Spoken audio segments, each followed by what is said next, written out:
In this world, on of science and technology, there are still something Z, which are beyond science smartphone.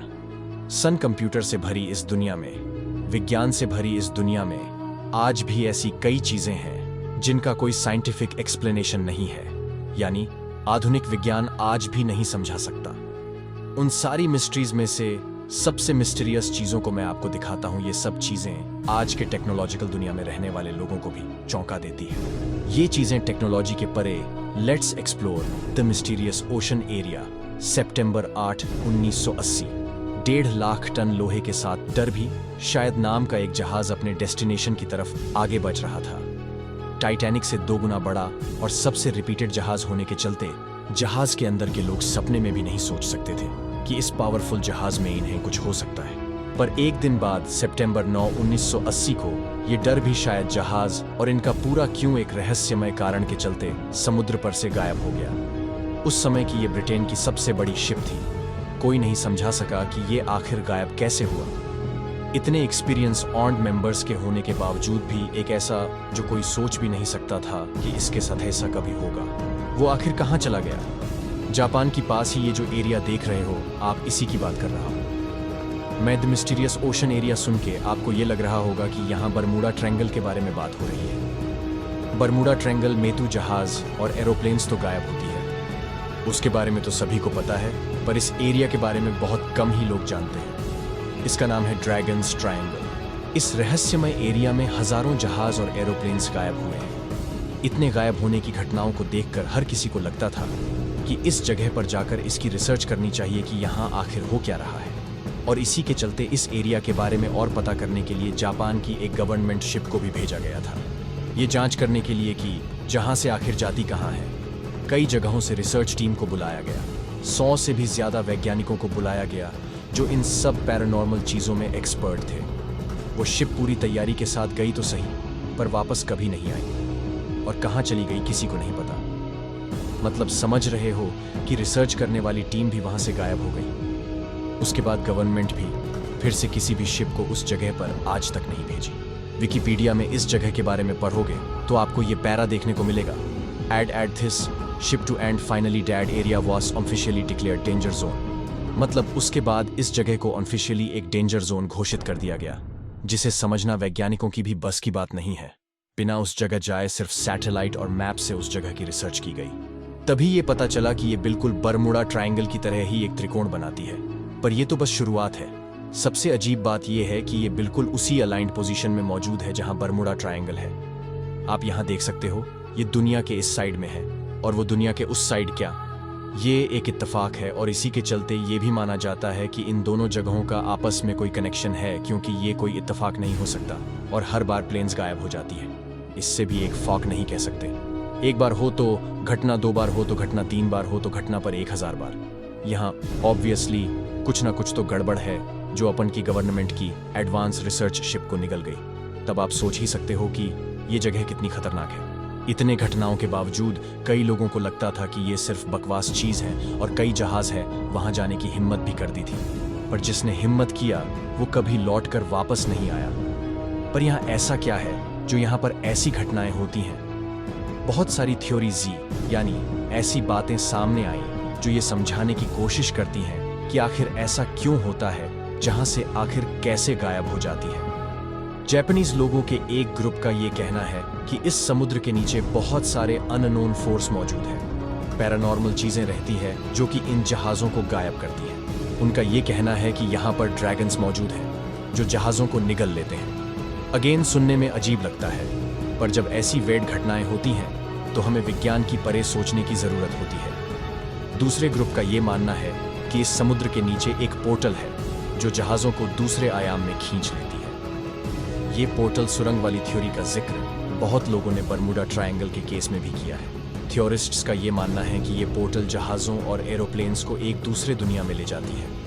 एक parallel universe का portal है ये, जो कि दूसरी दुनिया से जुड़ा हुआ है। हाँ, ये भी सुनने में बहुत अजीब लग रहा है, पर आपको यह समझना चाहिए कि जहाँ जे आज के आधुनिक युग में भी गायब होती रही है, अभी तक इसका कोई possible code and code scientific explanation किसी के पास नहीं है। पर 1987 में जब ये सब घटनाएं होनी शुरू हुई थीं, तब बहुत सारे ग्रुप्स ने ये खोजने की कोशिश की कि जहां प्लेन्स और जहाज से गायब होती है, उसी पॉइंट पर समुद्र के नीचे क्या मौजूद होगा। जब भी कोई रिसर्च करने जाता वो खो जाता और कोई लौट कर वापस नहीं आता। पर 2 लोगों का एक ग्रुप आखिरकार रिसर्च कंप्लीट करके आया। 2 डाइवर्स समुद्र के अंदर ही अंदर रिसर्च करने का है कि आखिर यहाँ है क्या। पर वो उस ओशन के एरिया के अंदर नहीं गए, बल्कि जहां से ये ड्रैगन स्ट्रगल शुरू होता है उसके बिल्कुल बॉर्डर अंदर ही अंदर रिसर्च करने का है कि आखिर यहाँ है क्या। पर वो उस ओशन के एरिया के अंदर नहीं गए, बल्कि जहां से ये ड्रैगन स्ट्रगल शुरू होता है उसकी बिल्कुल बॉर्डर के आसपास ही कुछ सुराग ढूंढने लगे और उन्हें कुछ ऐसा देखने को मिला। मतलब इस रहस्यमय जगह के आसपास ये है, ऐसे ऐसे स्ट्रक्चर्स बने हुए हैं जो अपने आप तो बिल्कुल भी नहीं बन सकती। समुद्र के अंदर जो ऐसे स्ट्रक्चर्स होते हैं वो कुछ ऐसे होते हैं, उनका कोई शेप नहीं होता, रैंडम शेप्स होते। पर ये जो है ये तो ऐसा लग रहा है कि इन्हें किसी ने बनाया है, और जिन लोगों ने इसे डिस्कवर किया उन्होंने इसकी टेस्टिंग करने के बाद ये डिस्कवर किया कि ये किसी का बनाया हुआ है। आपके मन में आ रहा होगा कि पहले किसी ने इसे बनाया होगा, तो जानकारी के लिए मैं आपको बता दूं कि जापान का जितना भी एंशिएंट हिस्ट्री है सबको देखा गया और इसका जिक्र कहीं नहीं है। ऐसे किसने बनाया कोई नहीं जानता। पूरे ड्रैगन ट्रायंगल के बॉर्डर पे जहां पर ये शुरू होता है वहां ऐसी मॉन्यूमेंट्स बनी हुई है। तो आखिरकार ये हमें क्या बताता है, सोचने पे ये लगेगा कि ये कैसे हो सकता है। पर इन पत्थरों का और जहाजों के गायब होने का आपस में कोई ना कोई कनेक्शन जरूर। एक वक्त के लिए कल्पना करो कि आप इस जगह पर गए हो, तो क्या आप जानते हो कि आप क्या क्या देखोगे। लोगों के अनुभव और उन रिपोर्ट्स की माने तो आपका कॉम्पास इस जगह काम करना बंद कर देगा और जितने इलेक्ट्रिकल इक्विपमेंट हैं वह ठीक से काम नहीं करेंगे। बिजली से चलने वाले उपकरण और इस जगह का आपस में एक बहुत बड़ा कनेक्शन वहां जाने के बाद अचानक मौसम बदलने लगेगा, लहरें उठने लगेंगी और लोगों ने तो ये भी कहा है कि उन्हें आसमान में अजीब सी चीजें दिखती हैं। उन्हें ये वर्लपूल दिखता है। हजारों लोगों ने यह रिपोर्ट किया है कि इस वर्लपूल के चलते ही बहुत जहां से डूब जाती है। पर धरती के इतने बड़े समुद्र पे ऐसा असाधारण वर्लपूल इसी जगह पर देखने क्यों मिलता है। कई रिपोर्ट्स में यह भी कहा गया है कि उन्हें घोस्ट स्टिप्स देखने को मिलती है, ऐसी जहां से देखने को मिलती है जिसमें कोई या कोई इंसान मौजूद ही नहीं होता। अब आप ही बताइए कि ऐसा कैसे संभव हो सकता है। ये घोस्ट चिप्स बहुत लोगों ने देखा है जब वो उस जगह से गुजरते हैं जहां से ये एरिया शुरू होता है। इन अजीब चीज़ों के साथ साथ और एक अजीब चीज़ होती है इस जगह पे। कई रिपोर्ट्स के हिसाब से यहाँ पर जहाज टाइम डायलेशन को अनुभव करती है। टाइम डायलेशन मतलब एक एग्जाम्पल से समझो। मान लो आप कहीं गए हो घूमने और अपने फादर को आपने कहा कि मैं आधे घंटे में आ रहा हूँ, और घड़ी देखकर आप आधे घंटे बाद ही आए। 8 बजे आप निकले थे और जब 8:30 बजे आपके घड़ी में तब आप अपने घर पे हो। पर जब आप घर आए तो आपके फादर कह रहे हैं कि 8 दिन निकल गए। तो सोचो आपको कैसा लगेगा। इसका मतलब आपके लिए टाइम स्लो चल रही है। तो बरमूडा ट्रायंगल और ड्रैगन ट्रायंगल दोनों जगहों पर ऐसी घटनाएं भी हुई हैं। मतलब इस जगह पर टाइम डायलेशन होती है। 1-2 इंसान अगर इस जगह की बॉर्डर को टच करके वापस भी आते हैं तो टाइम उनके लिए समय नहीं होता। ऐसी घटनाओं की रिपोर्ट बहुत कम है, पर लोगों ने अनुभव जरूर किया है। और ये टाइम डायलेशन कोई रहस्यमय चीज नहीं है। विज्ञान की दुनिया में ये एक बहुत फेमस कॉन्सेप्ट, अंतरिक्ष में ब्लैक होल के सामने से अगर कोई चीज गुजरती है तब उसके लिए समय स्लो हो जाता है। मतलब अगर आप 7 दिन के लिए स्पेस में गए और ब्लैक होल के सामने से चक्कर लगा के आप धरती पर जब वापस जाएंगे तब आपके लिए तो 7 ही दिन बीते होंगे, पर वापस आकर आप देखोगे कि 7 साल बीत चुके हैं। टाइम डायलेशन ही साइंस फिक्शन की दुनिया की एक ऐसी चीज है जो असल दुनिया में भी होती है, और ये साइंटिफिकली प्रूव्ड है। ये कोई अजीब बात नहीं है। अजीब बात यह है कि इस जगह पर ऐसा होता क्यों है।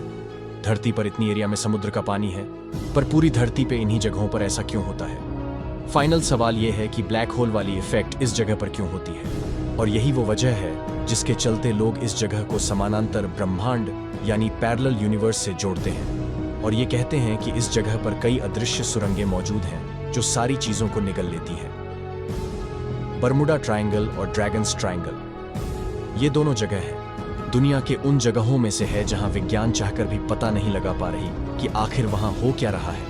ऐसी रहस्य सच में हमें विज्ञान की परे सोचने पे मजबूर कर देती। जो स्टोरी मैंने आपको बताया, जापानीज गवर्नमेंट ने जो सिर्फ सेंड किया था, जो गायब हो गई थी, वैसी ही घटना फिर से कहीं ना हो जाए, इसलिए कोई इस जगह पर जाने की हिम्मत नहीं करता। इस जगह पर भविष्य में कोई रिसर्च या डिस्कवरी होगी तो मैं आपको जरूर अपडेट करूंगा। बट फॉर नाउ, आपको क्या लगता है कि इस रहस्यमय जगह पर ऐसा क्या है जिसके चलते ऐसी घटनाएं यहाँ होती है? इंटरेस्टिंग लगा तो नीचे कमेंट करना और इस वीडियो को लाइक और शेयर ज़रूर करना। और अगर इस चैनल पे नए हो तो सब्सक्राइब ज़रूर करना और बेल आइकन को ऑन ज़रूर कर लेना।